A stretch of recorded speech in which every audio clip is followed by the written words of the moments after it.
The Associated Press projecting Joe Biden as the winner of the 2020 presidential election following several contentious days of vote counting.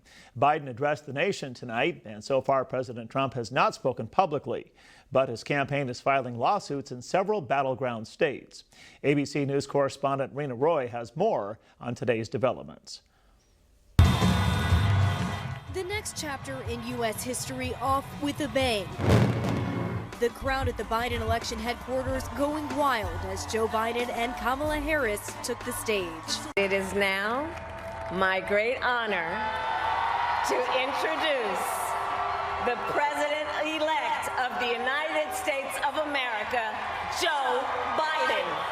Addressing Americans for the first time as winners after a contentious battle for the White House with nail-biting numbers in a 5-day counting process. Biden calling for unity in this divided nation that has been facing civil unrest and a relentless pandemic for much of 2020. I pledge to be a president who seeks not to divide, but unify.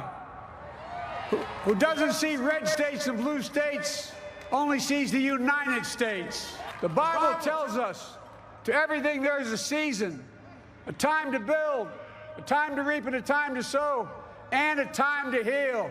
This is the time to heal in America. Harris making history as the first female vice president-elect, also a woman of color and daughter of Jamaican and Indian immigrants. While I may be the first woman in this office, I will not be the last. Their acceptance speech came after a day of celebrations in several cities across the country. President Trump was golfing as the news came in earlier, on Twitter falsely saying he actually won the election, pushing the baseless claim that observers were not allowed to watch ballot counters. Trump's legal team vowing to challenge the election results.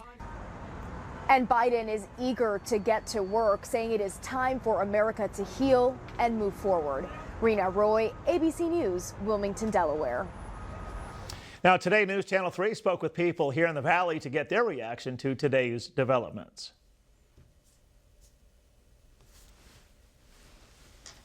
Well, I'm very ecstatic about it. I think we need some unity in this country, and I'm praying that he can bring us back together. Republican, Democrat, he said he's going to fight for us all, and that's what we need. I mean, the current administration right now, the COVID cases are 200,000, and it's going to get 1 million. And we just need some more unity in this country. Oh my gosh, I don't want to say this, but it's like a dream come true. I think more is that this nation is so pulled apart right now. I think this is going to be, everybody's going to be, questioning the validity of it, whether it was Trump or Biden that was elected. I think this next 73 days is going to be tough on America overall. Well, I think it's going to be a fresh start for the United States in regards to bringing things together again, like Brett had just commented on. I hope more than anything from this whole election that we've come to realize that our election process is a little bit antiquated and that we do something to balance and neutralize its effect on the election process. Now, leaders of both the Valley Democrat and Republican groups provided comments to News Channel 3 regarding the announcement by the Associated Press that Joe Biden has won the 2020 presidential election. Joy Meideke, the president of East Valley Republican Women Federated, said in part, quote, "I'm disappointed it's not over yet. We'll see what comes of it. I've submitted local questionable ballots to the district attorney. This has turned the country upside down. We need to show ID to vote. It's the right thing to do. We need to vote at the polls. This is not over yet."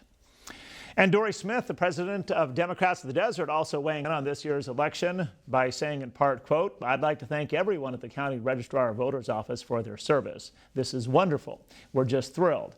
We're happy and excited that Joe and Kamala will bring decency, empathy, integrity, and humanity back to the White House. The first black female vice president being from California is especially sweet."